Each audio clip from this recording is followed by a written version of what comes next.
নমস্কাৰ এতিয়া বাতৰি হৈতে ষ্টুডিঅত মই প্ৰিয়ংকা সদৌ অসম ছাত্ৰ সন্থাৰ নতুন দল গঠনৰ প্ৰথম খোজ 16 জনীয়া পৰামৰ্শদাতা কমিটি গঠন কৰি দিলে আসু আৰু যুৱ ছাত্ৰ পৰিষদে ৰাজ্যৰ খিলঞ্জীয়া জনসাধাৰণৰ ভৱিষ্যত নিশ্চিত কৰাৰ বাবে দিব পৰামৰ্শ যৌথ সংবাদমেলত আসু আৰু যুৱ ছাত্ৰ পৰিষদৰ ঘোষণা কমিটিৰ উপদেষ্টা ডক্টৰ নগেন শইকীয়া ডক্টৰ অৰূপ কুমাৰ দত্ত কমিটিৰ সদস্য জানু বৰুৱা ৰঞ্জিত শেখৰ মুছাহাৰী ধীৰেন শইকীয়া আলী হাইদৰ লস্কৰ ৰাণা চাংমাই আবু সাহিদ ৰফিউদ্দিন আহমেদ সঞ্জয় কুমাৰ টাকি পৃথ্বীৰাজ ৰাভা হুজ্জত হাউসেন হুসেন আহমেদ লস্কৰ প্ৰণৱজ্যোতি শইকীয়া প্ৰদীপ কোচ প্ৰাৰম্ভিক কামৰ আহ্বায়ক লুৰুণজ্যোতি গগৈ আহ্বায়ক ডক্টৰ কৃষ্ণ গোপাল ভট্টাচাৰ্য বসন্ত ডেকা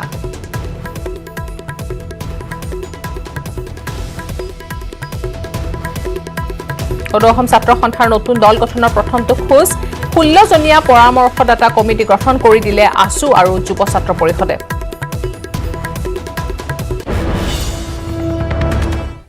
আমি সদৌ অসম ছাত্ৰ সন্থা অসম জাতীয়তাবাদী যুৱ ছাত্ৰ পৰিষদ দুইটা অৰাজনৈতিক সংগঠন গতিকে গোটেই বিষয়টো আগুৱাই নিবলৈ আমি ৰাইজৰ পৰামৰ্শ লাগিব আৰু সেইকাৰণে 16 জনীয়া অসম পৰামৰ্শদাতা কমিটি আদি গঠনৰ কথা আমি অৱগত কৰালো এই কমিটিখনে মই পুনৰ কৈছো অসমৰ খিলঞ্জীয়া মানুহৰ সুৰক্ষিত ভৱিষ্যতৰ বিষয়ত পৰিকল্পনা কৰিব পৰামৰ্শ দিব আৰু পদক্ষেপ গ্ৰহণ কৰিব আৰু আমি আশা কৰো যে এই পৰামৰ্শ অসম পৰামৰ্শদাতা কমিটিয়ে সময় সাপেক্ষ পৰামৰ্শ প্ৰদানেৰে সময় সাপেক্ষ পদক্ষেপ গ্ৰহণ কৰিবলৈ আগবাঢ়িব আৰু আমি পুনৰ কওঁ যে সদৌ অসম ছাত্ৰ সন্থা বা অসম জাতীয়তাবাদী যুৱ ছাত্ৰ পৰিষদ আমি আমাৰ নিজৰ অৰাজনৈতিক চৰিত্ৰ আমি অক্ষুণ্ণ ৰাখিম আসু হৈ থাকিব যুৱ ছাত্ৰ পৰিষদে হৈ থাকিব কিন্তু আমি এই অসম পৰামৰ্শদাতা সমিতিয়ে এই গোটেই বিষয়টোত অসমৰ খিলঞ্জীয়া মানুহৰ সুৰক্ষিত ভৱিষ্যতৰ নিশ্চিত কৰাৰ বিষয়ত প্ৰয়োজনীয় পৰামৰ্শৰে সময় সাপেক্ষ পদক্ষেপ ল'ব তাৰ বাবে অসম পৰামৰ্শদাতা কমিটি গঠন কৰা হৈছে আৰু আমি আশা কৰিছো এই অসম পৰামৰ্শদাতা কমিটিয়ে প্ৰয়োজনীয় পৰামৰ্শৰে সময় সাপেক্ষ পদক্ষেপ গ্ৰহণ কৰিব জাতিটো সংকটৰ সন্ধিক্ষণত আছে এই কথা সকলোৱে জানে আৰু বিশ্বাসঘাতকতা প্ৰতাৰণাৰ দীঘলীয়া দলিল অসমৰ ৰাইজে দেখিছে আৰু দিল্লীৰ অবিচাৰটো বাৰে বাৰে চলি আছে ৰাজনৈতিক অবিচাৰ অৰ্থনৈতিক লুণ্ঠন বা অৰ্থনৈতিক শোষণ গতিকে তেনে প্ৰেক্ষাপটত আজি এই গণসংগ্ৰামৰ সময়ৰ যিটো পৰিৱেশ সামাজিক ৰাজনৈতিক যিটো পৰিৱেশ পটভূমি তাৰ মাজত অসমৰ জনতা কোনফালে যাব দিগভ্ৰান্ত হৈ পৰিছে এনেকুৱা এটা সময়ত এটা সঠিক লক্ষ্য লৈ কোনফালে অগ্ৰসৰ হ'ব আৰু এই যিবোৰ জাতিক এটা জাতি হিচাপে থিয় হৈ থাকিবলৈ লগা সকলো ধৰণৰ অৱলম্বন সকলো কথাই কোৱা হৈছে সকলো বিষয়ত কেনেকুৱা ধৰণৰ পদক্ষেপ জাতিয়ে গ্ৰহণ কৰিব সেই সম্পৰ্কত পৰামৰ্শদাতা যিখন সমিতি আছে তেওঁলোকে পৰামৰ্শ দিব সেই পৰামৰ্শৰ ভিত্তিতে আমি অগ্ৰসৰ হ'ম আমি এই কথাও বাৰে বাৰে কৈছো যে আমাৰ অসমৰ জনতাৰ যিটো আৱেগ সেই আৱেগক আমি কেতিয়াও বিশ্বাসঘাতকতা প্ৰতাৰণা কোনো মানুহে কৰিব নোৱাৰে জনসাধাৰণে ঠিক কৰিব অসমৰ জনসাধাৰণে সকলোকে লক্ষ্য কৰি আছে নহয় লুৰিণ গগৈক জানো লক্ষ্য কৰি থকা নাই সমুজ্জ্বল ভট্ট দীপাংকৰ নাথকো পলাশ চাংমাইকো লক্ষ্য কৰি আছে গতিকে আমি কি কৰিম অসমৰ বাকী যিসকলে গণসংগ্ৰামত জড়িত হৈ থকা ব্যক্তিসকলে কি কৰিব সেই সম্পৰ্কত জনতাই তেওঁলোকে অতি হেন দৃষ্টি নিক্ষেপ কৰিছে গতিকে তেওঁলোকে ঠিক কৰিব যে তেওঁলোক কি হয় এইবোৰ সকলো কথা চাই আছে অসমৰ জনসাধাৰণে লুৰিণ গগৈ কি হয় অসমৰ সংগ্ৰামী জনতাক নেতৃত্ব দিয়া ব্যক্তিসকল গতিকে জনতাই কি হয় তেওঁলোকে নিশ্চয় ঠিক কৰিব জাতীয় অভিৱৰ্তনৰ নোহোৱাৰ কাৰণে আমি আজি এখন সমিতি পৰামৰ্শদাতা সমিতিখন দিব লগা হ'ল গতিকে পৰৱৰ্তী দিনত পৰামৰ্শদাতা সমিতিয়ে যেনেকুৱা ধৰণৰ পৰামৰ্শ দিব তাৰ ওপৰত ভিত্তি কৰি আমি পৰৱৰ্তী পদক্ষেপ আমি গ্ৰহণ কৰিম অসমৰ যিবিলাক জাতীয় সমস্যা আছিল অমীমাংসিত সমস্যা আছিল বিদেশী প্ৰব্ৰজনকে আদি কৰি যিবিলাক সমস্যা আছিল সেই সমস্যাবিলাক সমাধান কৰিব চাই সেই সমস্যাবিলাক আনি আকৌ পুনৰ অসমত বিদেশীৰ বোজা জাপিকে দিবলৈ তেওঁলোকে সিদ্ধান্ত লৈছিল কিন্তু এই বিষয়সমূহ অসমৰ মানুহ অতিষ্ঠ হৈছে গতিকে অসমৰ মানুহে কেনেধৰণে আৰ্থ সামাজিক বিষয়ৰ লগতে আন বিষয়সমূহৰ পৰা কেনেধৰণে মুক্তি পাব সেই সম্পৰ্কত আমাক লগতে অসমক এটা পথ দেখুৱাবৰ কাৰণে এই পৰামৰ্শদাতা সমিতিখন গঠন কৰা হৈছে ইতিমধ্যে এই কথা স্পষ্ট কৰিছে গতিকে এই পৰামৰ্শদাতা সমিতিত থকা স্বনামধন্য ব্যক্তিসকলে উৰেটো জীৱন তেওঁলোকে আপোচহীনভাৱে অসমক সেৱা আগবঢ়াই আহিছে অসমৰ সমাজ জীৱনলৈ অৱদান কি সেই সম্পৰ্কত আমি সকলোৱে জানো গতিকে এই পৰামৰ্শদাতা সমিতিখনে অহা দিনবিলাকত অসমখনক সুৰক্ষিত কৰাৰ লগে লগে আন বিষয়সমূহ যিবিলাক বিষয় দীৰ্ঘদিন ধৰি সমাধান নহল সেই বিষয়সমূহ কেনেধৰণে আগবাঢ়িব সেই সম্পৰ্কত পৰামৰ্শ দিব। তাৰ পৰৱৰ্তী পৰ্যায়ত অসম জাতীয়তাবাদী যুৱ ছাত্ৰ পৰিষদ বা সদৌ অসম ছাত্ৰ সন্থাই তেওঁলোকৰ পৰামৰ্শ মতে আগবাঢ়িব। ইফালে কংগ্ৰেছ এআইডিএফৰ মিত্ৰতাক লৈ তৎপৰ হৈছে হিমন্ত বিশ্ব শৰ্মা। তেজপুৰ মেডিকেল কলেজত উপস্থিত হৈ স্বাস্থ্যমন্ত্ৰীগৰাকীৰ মন্তব্য, নৰেন্দ্ৰ মোদী চৰকাৰ থকালৈকে অসমত বেলেগ দলৰ মুখ্যমন্ত্ৰী হ'ব নোৱাৰে। ইয়াৰ উপৰিও আগন্তুক নিৰ্বাচনৰ প্ৰসংগ টানি আছুক লৈও সমালোচনাত মুখৰ হৈ পৰে হিমন্ত বিশ্ব শৰ্মা। আছুৰ নতুন ৰাজনৈতিক দলে নিৰ্বাচন খেলিলেও প্ৰতিখন আসনে সুৰক্ষিত হৈ নাথাকিব। ৫ৰ পৰা ১,০০০ ভোট পাব আছুৰ ৰাজনৈতিক দলে।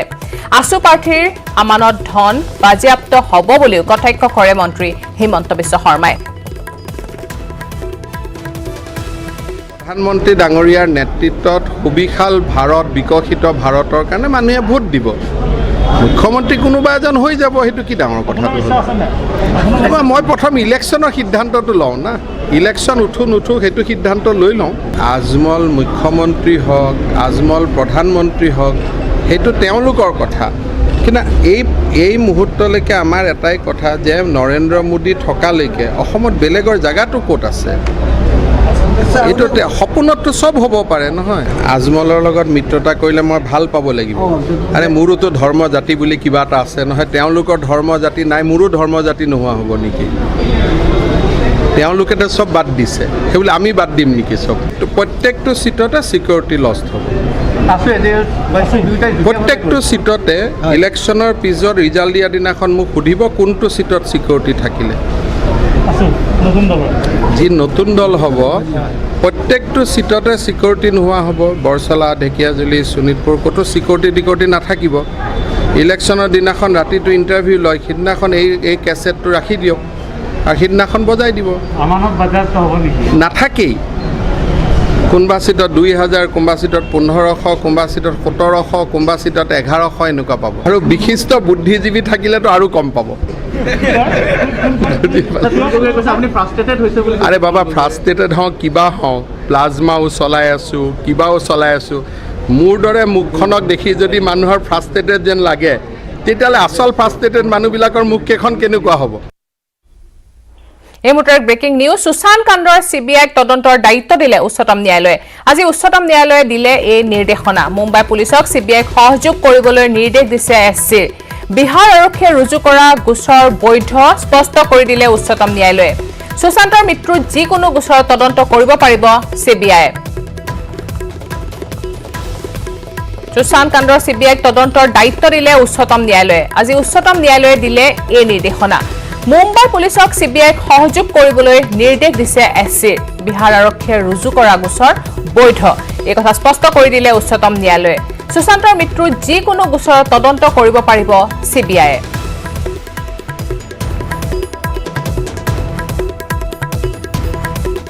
मैं बहुत खुश हूँ। ये अन्याय के विरुद्ध न्याय की जीत है। ये 130 करोड़ भारतीयों के भावनाओं की जीत है। और मैं ये बता देता हूँ, माननीय सर्वोच्च न्यायालय ने जो ये फैसला दिया है, उससे 130 करोड़ देश की जनता के दिल में माननीय सर्वोच्च न्यायालय के लिए जो आस्था पहले से थी, वो और ज्यादा दृढ़ हुई है। लोकतंत्र में विश्वास दृढ़ हुआ है और अब लोगों के अंदर ये उम्मीद बनी है कि सुशांत सिंह राजपूत के मामले में निश्चित रूप से न्याय होगा। परिवार के लिए कितनी बड़ी खबर, परिवार के लिए कितनी बड़ी? ये पूरे देश के लिए बहुत बड़ी खबर है। हमको अनुसंधान नहीं करने दिया जा रहा था और हमने अपने आईपीएस अफसर को भेजा, उसको कैदी की तरह रात में 12 बजे क्वारंटाइन कर दिया गया। उसी से लोगों को लग रहा था कि कोई न कोई गड़बड़ है। हम लोगों ने जो भी काम किया कानूनी रूप से, संवैधानिक रूप से सही काम किया। माननीय सर्वोच्च न्यायालय ने इस पर अपनी मुहर लगा दी है।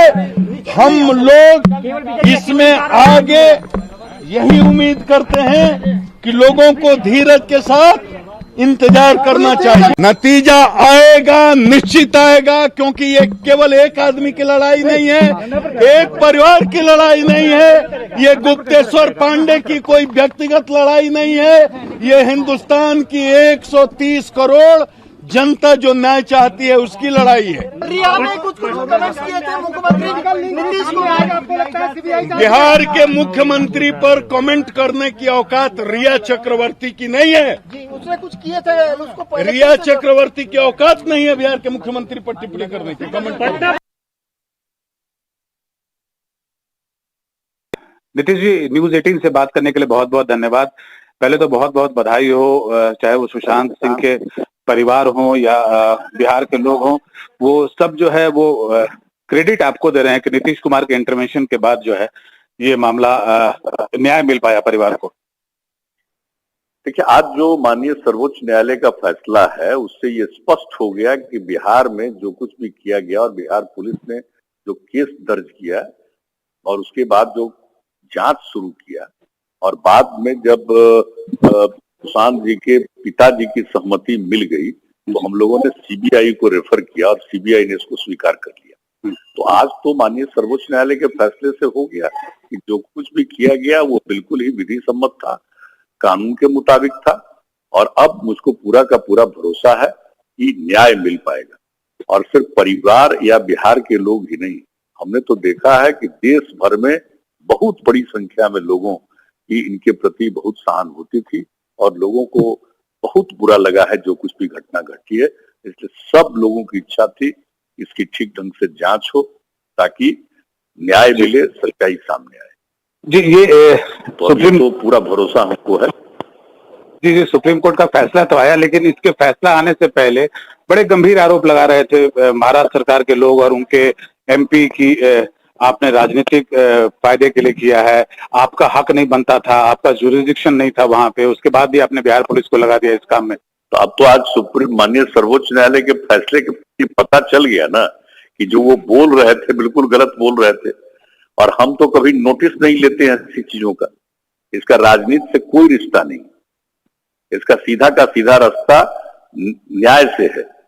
विधि सम्मत कार्रवाई की गई थी तो जो कानूनी काम है वो काम किया गया। उसमें अगर उन लोगों ने ऐसी बात कही और अपना आर्गुमेंट भी कर रहे थे, आरोप भी लगा रहे थे, तो अब तो उनको पता चल गया कि जो कुछ भी कह रहे थे वो बिल्कुल बेबुनियाद था और बिल्कुल गलत था। तो आज जो माननीय सर्वोच्च न्यायालय का फैसला हुआ उससे स्पष्ट हो गया कि बिहार की तरफ से कोई राजनीति नहीं की गई, बिहार की तरफ से जो भी किया गया वो विधि सम्मत कार्रवाई की गई। जी, इसका बहुत हद तक श्रेय आपको भी जाता है, क्योंकि आपके ही कहने पे एफआईआर किया गया था, आपके ही कहने पे फिर सीबीआई जांच की बात की गई थी और जिसको सुप्रीम कोर्ट ने भी अपहेल्ड कर दिया है कि सीबीआई जांच की बात सही थी। तो अब आप क्या उम्मीद रखते हैं नीतीश जी, इसमें क्या आगे? नहीं, हमको पूरी उम्मीद है कि सब लोगों की इच्छा सीबीआई की थी, हम लोगों की भी इच्छा थी और सीबीआई सही मायने में ठीक ढंग से जांच कर पाएगी और मुझको पूरा भरोसा है कि यथाशीघ्र जांच की कार्रवाई वो पूरा कर पाएंगे और न्याय दिलाएंगे। नीतीश जी, न्यूज 18 मात्र 2 মিনিট সময় ল'ব। মাত্ৰ 2 মিনিট সময় লোৱা এটা কমেও কাৰোবাৰ জীৱনলৈ পৰিৱৰ্তন আনিব পাৰে। মেগী দেশৰ বাবে মাত্ৰ 2 মিনিটৰ এক ক্ষুদ্ৰ প্ৰয়াস। স্বাস্থ্যোন্নতি জীৱিকা আৰু খাদ্য অনুসৰি যিমানে পাৰি অধিক মানুহৰ বাবে কিবা এটা কৰাৰ বাবে নেছলেৰ নেটৱৰ্ক 18ৰ সহযোগত এই প্ৰয়াস কৰা হৈছে। সৰু এটা পদক্ষেপেও ডাঙৰ প্ৰভাৱ পেলাব পাৰে। এক বৃহৎ পৰিৱৰ্তনৰ বাবে আপুনিও আপোনাৰ ধৰণে 2 মিনিট সময় কিয়নো নিদিয়ে।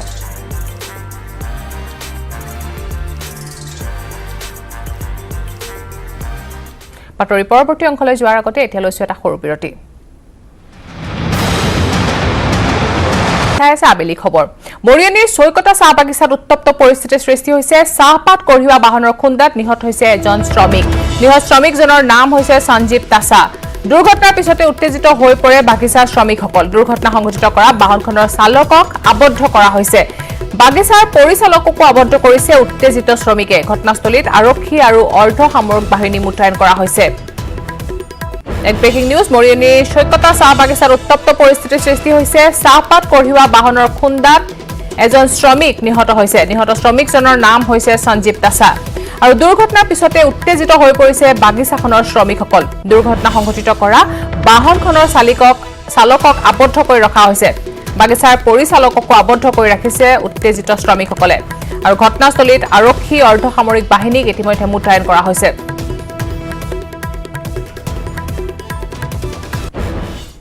জুবিন গাৰ্গক অসমৰ ৰাইজে ৰজাঘৰীয়া শিল্পী হিচাপে নিবিচাৰে। জুবিন গাৰ্গক অসমবাসীয়ে প্ৰজাঘৰীয়া শিল্পী হিচাপেহে বিচাৰে।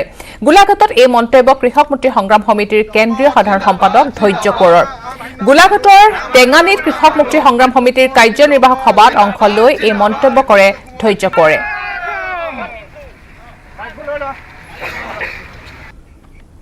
অখিল গগৈক অন্যায়ভাৱে বন্দী কৰি ৰখা হৈছে। গোটেই ৰাইজখনে আন্দোলন কৰিলে, অথচ অখিল গগৈ বলি হ'ল। অখিল গগৈলৈ তেওঁলোকে ভয় কৰে। সৰ্বা আৰু সীমন্তৰ সান্দহ খোৱা বালি তল যায় বুলিয়ে আচলতে অখিল গগৈ কাৰাৰুদ্ধ কৰা হৈছে। দল খোলা সন্দৰ্ভত যিহেতু অসমৰ ৰাইজৰ বিপুল এটা দাবী আছে, অসমৰ ৰাইজে এইটো অনুভৱ কৰিছে, জাতীয় জীৱনত যে এটা আঞ্চলিক শক্তিশালী ঐক্যবদ্ধ ৰাজনৈতিক দল লাগে, এই কথা ৰাইজৰ পৰাই উত্থাপিত হৈছে বিষয়টো। বিজেপিক যদি উৎখাত কৰিব লাগে, আৰ এছ এছক যদি অসমৰ পৰা যদি পুলিয়ে পোখা উভালিবলৈ হয়, তেতিয়াহ'লে বিক্ষিপ্ত অৱস্থাত বিক্ষিপ্তভাৱে দল কৰি লাভ নাই। এক ঐক্যবদ্ধ শক্তিশালী ৰাজনৈতিক দলে হ'ব লাগিব। যতীন বৰাহঁতে যে চলচাই কঠীয়া পৰা মানুহ, তেওঁলোকৰ জাতীয় জীৱনত বিশেষ ভূমিকা আছে বুলি আমি নাভাবোঁ। কাৰণ তেওঁলোকে অভিনেতা মানুহ, গতিকে আন্দোলনকো নাটকৰ দৰে তেওঁলোকে ব্যৱহাৰ কৰিলে। গতিকে সেইকাৰণে ভাবোঁ তেওঁলোকে এটা কথা মনত ৰখা উচিত। তেওঁলোকে কৈছে যে এইটো আৱেগৰ দ্বাৰা পৰিচালিত। আৱেগৰ দ্বাৰা নহয়, এইটো যুক্তিৰ দ্বাৰা পৰিচালিত আচলতে এক আন্দোলন। হাজাৰ হাজাৰ মানুহ ৰাইজ ৰাজপথলৈ ওলাই আহিছে, এনে ওলাই আহিছে। 5জন মানুহে শ্বহীদ বৰণ কৰিলে। এই কথাবিলাকো তেওঁ মনত ৰখা উচিত। জুবিন গাৰ্গক আমি ৰজাঘৰীয়া শিল্পী হিচাপে নিবিচাৰোঁ। জুবিন গাৰ্গ যিহেতু অসমৰ ৰাইজৰ সম্পদ, গতিকে তেওঁ প্ৰজাঘৰীয়া শিল্পী হিচাপে থকা ভাল। আৰু জুবিন গাৰ্গে এইটো উপলব্ধি কৰা সময় যে তেওঁলোকৰ আহ্বানতে যে অসমৰ ৰাইজ অবাল বৃদ্ধ বনিতা ৰাজপথলৈ ওলাই আহিছে। গতিকে এই আন্দোলনটো বিত্ৰে কৰা উচিত নহয়, তেওঁ ভুল কৰিছে। গতিকে সেইকাৰণে আমি ভাবোঁ যে জুবিন গাৰ্গতো এবাৰ কথা কোৱাৰ আগতে বা ডিচিশ্যন লোৱাৰ আগতে চেঞ্জ ছেটৰ কথা ভাবিব লাগিছিল। ইফালে বাক্সাৰ মুছলপুৰৰ নিকটৱৰ্তী অমৰপুৰত অঘটন সংঘটিত হৈছে। মাছ মাৰিবলৈ গৈ পানীত পৰি মৃত্যু হৈছে এজন লোকৰ। মৃত লোকজনৰ নাম হৈছে গণেশ নাথ। উল্লেখযোগ্য যে মাছ মাৰি থাকোঁতে দেওঝাৰ নদীৰ তীব্ৰ সোঁতে উটুৱাই নিয়ে যুৱকজনক। পিছত স্থানীয় ৰাইজে মৃত অৱস্থাত উদ্ধাৰ কৰে যুৱকজনৰ মৃতদেহ। যুৱকজনৰ কৰুণ মৃত্যুত অঞ্চলটোত শোকৰ ছাপ পৰিছে। মাছ মারবা যায় তাতে পানিত পরি মরি আছে মানুষের কি নাম দেখা নাই তো মরার পিছতে একজনে খবর দিবা আইছি গাছত যাই বাজি আছে সদায় বিক্রি করে গাও তো মারি মারি আজিও মারি মারি বিক্রি করবা গেছি পরে বিক্রি করছি। আজি গীতিকবি পাৰ্বতী প্ৰসাদ বৰুৱাৰ 116 সংখ্যক জন্মদিন। গীতিকবি পাৰ্বতী প্ৰসাদ বৰুৱাৰ 116 সংখ্যক জন্মদিনৰ দিনা নিজান নিস্তব্ধ সোণাৰীৰ সোণালী পামত থকা গীতিকবিৰ বাসগৃহ। এই বাসগৃহটোতে বহি গীতিকবি গৰাকীয়ে সৃষ্টি কৰিছিল বহু কালজয়ী গীত কবিতা। কিন্তু অতি দুখ আৰু পৰিতাপৰ বিষয় যে সোণাৰীৰ সোণালী পামৰ গীতিকবিৰ বাসগৃহত আজি নিজান নিস্তব্ধ পৰিৱেশ। গীতিকবি পাৰ্বতী প্ৰসাদ বৰুৱাৰ জীৱিত কালৰ পৰাই ঘৰটো চোৱা চিতা কৰা এগৰাকী মহিলাই এতিয়াও চোৱা চিতা কৰি আছে বাসগৃহটো। আৰু এই মহিলাগৰাকীক বাল্যকালৰ পৰাই তুলি লৈছিল গীতিকবিগৰাকীয়ে। ইফালে গীতিকবি পাৰ্বতী প্ৰসাদ বৰুৱাই ব্যৱহাৰ কৰা বহু সম্পদ আজিও সজীৱ হৈ থকা এই বাসগৃহটো সংৰক্ষণযোগ্য যদিও সেয়া হৈ উঠাটো পৰিলক্ষিত হোৱা নাই।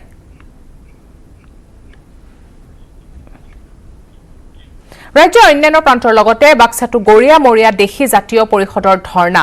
ইছলাম ধৰ্মীসকলৰ সুকীয়া জৰীপ ৰাজনৈতিক সামাজিক অৰ্থনৈতিক আদি সৰ্ববিষয়ৰ সাংবিধানিক সুৰক্ষাৰ স্বাৰ্থত সময়ে সময়ে সংগঠনটোৱে চৰকাৰক অৱগত কৰি আহিছে যদিও গৰিয়া মৰিয়া দেশী জাতীয় পৰিষদৰ দাবীসমূহক কোনো ধৰণে গুৰুত্ব প্ৰদান কৰা নাই চৰকাৰে। কিছুদিনৰ পূৰ্বে ৰাজ্য চৰকাৰে গৰিয়া মৰিয়া দেশীসকলৰ সুকীয়া জৰীপ চলোৱাৰো প্ৰতিশ্ৰুতি দিছিল যদিও সেয়া আজিলৈকে কাৰ্যকাৰী নহল। সেয়েহে বুধবাৰে চৰকাৰী জৰীপ কৰা খিলঞ্জীয়াৰ ৰক্ষা কবচ প্ৰদান কৰা উন্নয়ন পৰিষদ গঠন কৰাৰ দাবীত প্ৰতাৰণাৰ ক্ষোভ শীৰ্ষক কাৰ্যসূচী ৰূপায়ণ কৰে সংগঠনটোৱে। দাবী পূৰণ নকৰিলে চৰকাৰৰ বিৰুদ্ধে তীব্ৰ আন্দোলন গঢ়ি তোলাৰো হুংকাৰ দিয়ে। আৰু এই লোকসকলৰ অৰ্থ সামাজিক যিবিলাক সমস্যা আছে সমস্যাসমূহ সমাধান কৰিম বুলি এটা সিদিনাখন বাজেট অধিৱেশনত তিনিচুকীয়াৰ কাকপথাৰত নাঙল ধোৱা উৎসৱ পালনেৰে অসমীয়া পৰম্পৰা জীয়াই ৰখাৰ অন্যান্য প্ৰয়াস চেলেংগিজান যুৱ সংঘই গাঁওখনৰ ৰাইজক একত্ৰিত কৰি নামঘৰত ধৰ্মীয় ৰীতি-নীতিৰে অতি উলহ মালৰে পালন কৰি আহিছে নাঙল ধোৱা পৰ্ব খেতিয়ে চহা কৃষকৰ জীৱনৰ মূল কৰ্ম চহা কৃষক ৰাইজে কঠীয়া ৰুই শেষ হোৱাৰ পাছতহে নাঙল জুৱালিক আদি কৰি মাছ ধৰাত ব্যৱহৃত জাকৈ পলহ আদি সকলো ভালদৰে ধুই পখালি ভঁৰালৰ এচুকত ভালদৰে যতনাই থয় ন ভূঁই ৰোৱাৰ সময়তে কৃষকসকলে পালন কৰে নাঙল ধোৱা পিঠা খোৱাৰ পৰম্পৰা কঠীয়া তোলা আৰু ৰোৱাকে ধৰি 3টা মাহ অশেষ কষ্টৰ পাছত নাঙল ধোৱা পিঠা খালে শৰীৰৰ সমগ্ৰ দুখ ভাগৰ কষ্ট নাশ হয় বুলি প্ৰবাদ আছে কিন্তু সময়ৰ খুঁটত আজি প্ৰজন্মই যেন পাহৰি পেলাইছে এই পৰম্পৰা পিছে এই পৰম্পৰা জীয়াই ৰখাৰ চেষ্টা অব্যাহত ৰাখিছে কাকপথাৰৰ এছাম যুৱকে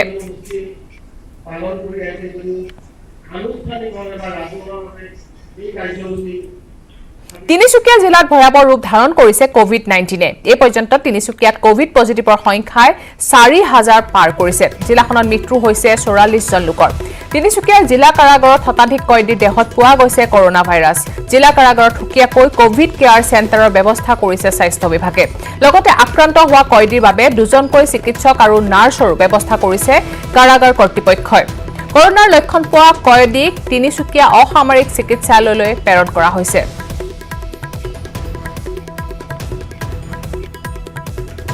আৰু এই সন্দৰ্ভত তিনিচুকীয়া সংবাদদাতা উপাসনা গোস্বামীৰ এক বিশেষ প্ৰতিবেদন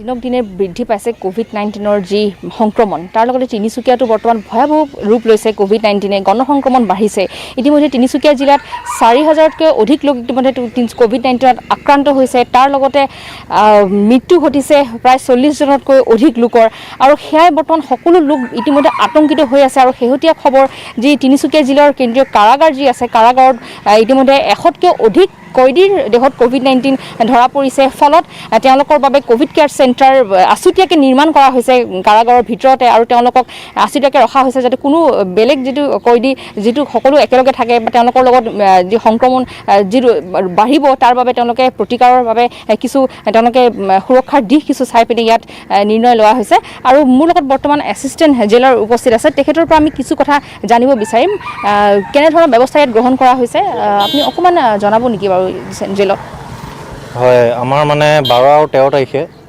কোভিড-19 টেষ্ট কৰা হৈছিলে জেলৰ ভিতৰতে সেইটো কৰোঁতে আপোনাৰ 141 জন মানুহ কোভিড পজিটিভ বুলি গম পোৱা গ'ল তাৰপিছতে লগে লগে আমাৰ ছুপাৰিণ্টেণ্ডেণ্ট ছাৰে জইণ্ট ডাইৰেক্টৰ অফ হেল্থ ছাৰ্ভিচত জনোৱাৰ পিছতে লগে লগে আপোনাৰ তেখেতলোকৰ ষ্টাফটো আহিলে অহাৰ পিছত মিটিং পতাৰ পিছতে আৰু ভিতৰত আপোনাৰ কোভিড কেয়াৰ চেণ্টাৰ এটা খুলি দিছে মানে আমাৰ ভিতৰতে আৰু যোনবোৰ আমাৰ ৱাৰ্ডছ আছে তাৰে 8টা ৱাৰ্ড লৈছে আৰু সেইখিনিকে আপোনাৰ বেৰিকেড লগাই পেলাই সেইটো চেণ্টাৰ বনাই দিছে তাতে এতিয়া সিহঁতৰ ট্ৰিটমেণ্ট চলি আছে আৰু ইয়াতকৈ যদি অধিক যদি বৃদ্ধি পায় তেনেহ'লে আপোনালোকে কেনেধৰণৰ ব্যৱস্থা গ্ৰহণ কৰিব বুলি ভাবিছে বৃদ্ধি পালেও আমাৰ যোনটো চেণ্টাৰ এতিয়া ভিতৰত আছে তাতে আমি কেইটামান ৱাৰ্ডছ বহাই দিব লাগিব আৰু বাকী ব্যৱস্থাখিনিতো একে থাকিব NHM আপোনাৰ ডক্টৰ দিছে ইয়াত দুজনকে ডক্টৰ ডেপুট কৰিছে আৰু ষ্টাফো দিছে পেৰামেডিকেল ষ্টাফ দিছে আৰু বাকী খোৱা বোৱাও NHM প্ৰভাইড কৰি আছে পেকেট খানা দি আছে আৰু বাকী দৰৱ পাতি চব দি আছে ইতিমধ্যে তেওঁলোকে কোভিড-19ৰ যিটো সংক্ৰমণ সেয়া প্ৰতিটো দিশ চাই তেওঁলোকে কিছু ব্যৱস্থা ইতিমধ্যে গ্ৰহণ কৰিছে ইয়াত চিকিৎসক দিয়া হৈছে তাৰ লগতে নাৰ্ছ ইয়াত দিয়া হৈছে আৰু যি কয়দী দেহত যিহেতু ইতিমধ্যে ধৰা পৰিছে কোভিড-19 তেওঁলোকক চিকিৎসা প্ৰদান কৰা হৈছে সকলো দিশ ইয়াত ৰখা হৈছে আৰু পৰৱৰ্তী পৰ্যায়ত যিটো তিনিচুকীয়া জিলাত এতিয়া বৰ্তমান গণসংক্ৰমণ বাঢ়িছে আৰু ভয়াৱহ পৰিস্থিতি ইয়াত কোভিড-19 বিৰাজ কৰিছে সমগ্ৰ অসমৰ লগতে সেয়া এক চিন্তনীয় বিষয় আৰু পৰৱৰ্তী পৰ্যায়ত যিটো চৰকাৰে কেনেধৰণৰ ব্যৱস্থা গ্ৰহণ কৰে এই কোভিড পেচেণ্টখিনিৰ বাবে সেয়াই লক্ষণীয় হ'ব আহিছো পৰৱৰ্তী খবৰলৈ পখিলা ভেদাৰ বয়সতে প্ৰতিবন্ধী হৈ পৰে এগৰাকী কণমানিজনীৰ নাম হৈছে জোনমণি দেৱী ৰহাৰ সৰিয়হতলী শান্তিপুৰৰ পবিত্ৰনাথৰ কন্যা জোনমণি 2 বছৰ বয়সতে জাপানীজ এনকেফেলাইটিছ ৰোগত আক্ৰান্ত হৈছিল দৰিদ্ৰ পিতৃ পবিত্ৰই নগাঁও গুৱাহাটী আদি চিকিৎসা কৰি জোনমণিৰ মৃত্যুৰ দুৱাৰদলিৰ পৰা বচাই আনিলে যদিও জোনমণিৰ 2খন ভৰি অকামিলা হৈ পৰিল আৰু ফুল কমলীয়া বয়সতে পংগুত্ব আঁকোৱালি ল'বলগীয়া হ'ল জোনমণিয়ে বিগত 10 বছৰে জোনমণিয়ে কটাইছে দুৰ্বিষহ জীৱন অৰ্থৰ অভাৱৰ বাবে জোনমণিৰ উন্নত চিকিৎসা কৰিব পৰা নাই এতিয়া পিতৃয়ে ফলত অকালতে মৰহি যাব ধৰিছে জোনমণিৰ জীৱন জোনমণিক লাগে উন্নত চিকিৎসা হয়তো উন্নত চিকিৎসা পালে জোনমণিয়ে পাব পাৰে নতুন জীৱন শেহতীয়াকৈ জোনমণিৰ দুৰাৱস্থাৰ কথা শুনি ৰহাৰ এজন যুৱ সমাজকৰ্মী সঞ্জীৱ হাজৰিকাই জোনমণিলৈ আগবঢ়াইছে এখন হুইল চেয়াৰ কণমানি জোনমণিক সুস্থ কৰি তুলিবলৈ দৰিদ্ৰ পিতৃ মাতৃয়ে বিচাৰিছে ৰাইজৰ সহায় আমাৰ ৰহাৰ এজন উদীয়মান যুৱক সঞ্জীৱ হাজৰিকা ডাঙৰীয়াই এই ছোৱালীজনীলৈ এখন হুইল চেয়াৰ আগবঢ়াইছে মই তেখেতক আন্তৰিক শ্ৰদ্ধা জ্ঞাপন কৰিছোঁ আৰু লগতে মই সমূহ অসমবাসী ৰাইজক আপোনালোকৰ মাধ্যমেৰে এটা অনুৰোধ জনাব বিচাৰিছোঁ এই কণমানি ছোৱালীজনীৰ কাৰণে যদি আপোনালোকে অলপ সহায় কৰে নিশ্চয় ঘৰখন উপকৃত হ'ব আৰু এটা উন্নত মানদণ্ডৰ যদি ট্ৰিটমেণ্ট হয় অন্ততঃ ছোৱালীজনী সুস্থ হৈ উঠাৰ এটা আমি আশা দেখা পাইছোঁ মোৰ ছোৱালীজনী পংগুৰ কাৰণে ৰহা সঞ্জীৱ হাজৰিকাই ছোৱালীজনীক এখন হুইল চেয়াৰ দি পেলাই সহায় কৰিছে তেখেতলৈ আমি আন্তৰিক ধন্যবাদ জ্ঞাপন কৰিছোঁ আৰু ইয়াৰ লগে লগে সময় হৈছে আবেলি খবৰৰ পৰা বিদায় লোৱাৰ নমস্কাৰ